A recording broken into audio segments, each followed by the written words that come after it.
The secret to basically hundreds of sauces, from the super classic to the super modern, all comes back to mastering these 5 foundations. Think of it as the ultimate culinary cheat code. And they have a name: the mother sauces.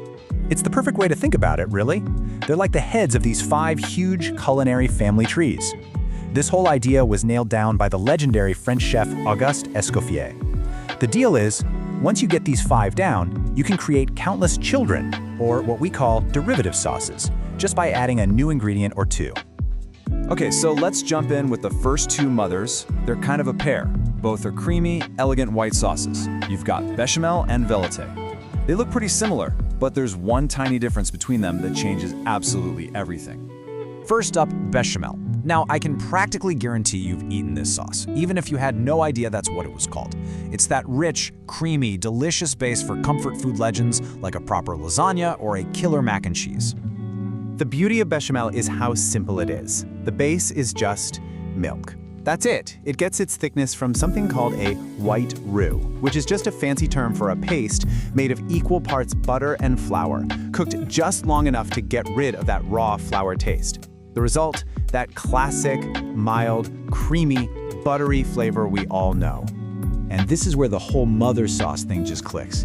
You take your basic Béchamel, right? Stir in some good cheese like Gruyere or Parmesan, and boom, you've just made its most famous kid, Mornay sauce.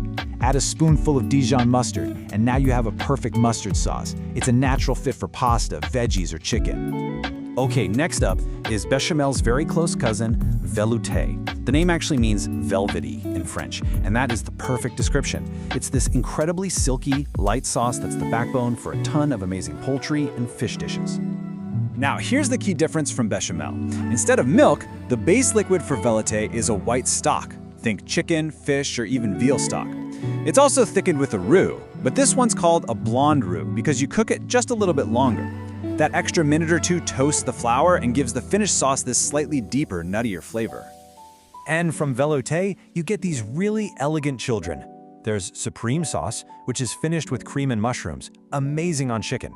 Or Normand sauce, made with fish stock, which is perfect for seafood. See, it's the go-to mother when you're working with lighter proteins and you really want that savory stock flavor to be the star. So when you put them side by side, it all becomes crystal clear. They're both white sauces, they're both thickened with a roux. The only real difference is the liquid. Milk gives you Béchamel, white stock gives you Velouté. If you get that one little distinction, you've already mastered 2 of the 5 mother sauces, just like that.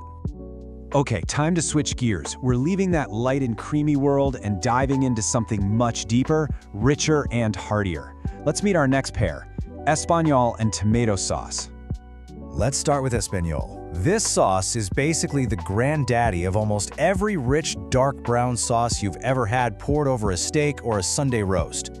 It is complex, it is deeply savory, it's an absolute flavor powerhouse. And all that power comes from its building blocks. The base is a deep brown stock made from slowly roasted beef or veal bones. And the thickener is a brown roux, where that butter and flour get cooked for a long time until they turn this beautiful brown color and smell all toasty and nutty. That combination is what gives you that unbelievable roasted, meaty flavor. From this one mother, you get some of the most legendary sauces in all of cooking. If you simmer it down with more stock to make it even more intense, you create demi-glaze. Add some red wine and shallots and you've got Bordelaise sauce. Espagnole is, without a doubt, the best friend of any serious roast or piece of beef. And now, for its partner in this section, a sauce we all know and love, good old tomato sauce. Yep, the same stuff you pour over your spaghetti is officially one of the 5 mother sauces of classical French cooking. Who knew? So what makes tomato sauce special enough to be a mother? Well, it's how it gets thick. Unlike all the roux-based sauces we've talked about, this one thickens itself through reduction. That just means you let it simmer, the water evaporates, and the sauce gets thicker while all those tomato flavors get super concentrated and delicious. It's a simple process, but it's incredibly powerful. And of course, you already know its family tree. Add some garlic and oregano, you've got marinara. Sauté some minced meat and veggies, and you're on your way to a beautiful bolognese. I mean, the versatility of this sauce is just off the charts. It goes with pretty much everything. All right, we've got one mother left, and this one, Well, this one is different. It doesn't play by the same rules, it doesn't use a roux to get thick. Nope, this one relies on a little bit of food science and emulsion to come together. Let's talk about the king of brunch, Hollandaise. If you have ever had Eggs Benedict, then you've had Hollandaise. It's that ridiculously smooth, rich, buttery sauce with a little tang that's poured all over the top. Now, it has a reputation for being tricky, but the principle behind it is actually pretty simple. So, here's the science bit, and it's pretty cool. The base is clarified butter, but the thickener isn't flour, it's egg yolks. What you do is slowly whisk warm melted butter into the yolks.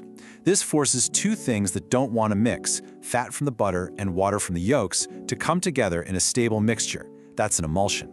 And the result is just pure, buttery richness with a nice sharp kick from some lemon juice.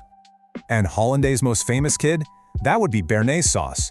You just add tarragon and a few other things, and it becomes the classic sauce for a good steak. Or you can fold in whipped cream to make a super light and airy mousseline sauce. It's just perfect for delicate foods like eggs, asparagus, or a beautiful piece of fish.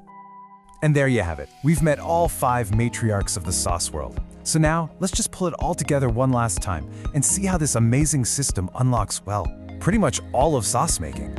This chart right here, this is the whole thing. It's the master key. You can see the entire system laid out. You've got 2 sauces thickened with roux and a light liquid. You've got 1 sauce thickened with a roux and a dark liquid. You've got 1 that thickens all by itself through reduction and 1 that's thickened by a magical emulsion. Once you understand these 5 basic ideas, you can literally create thousands of variations.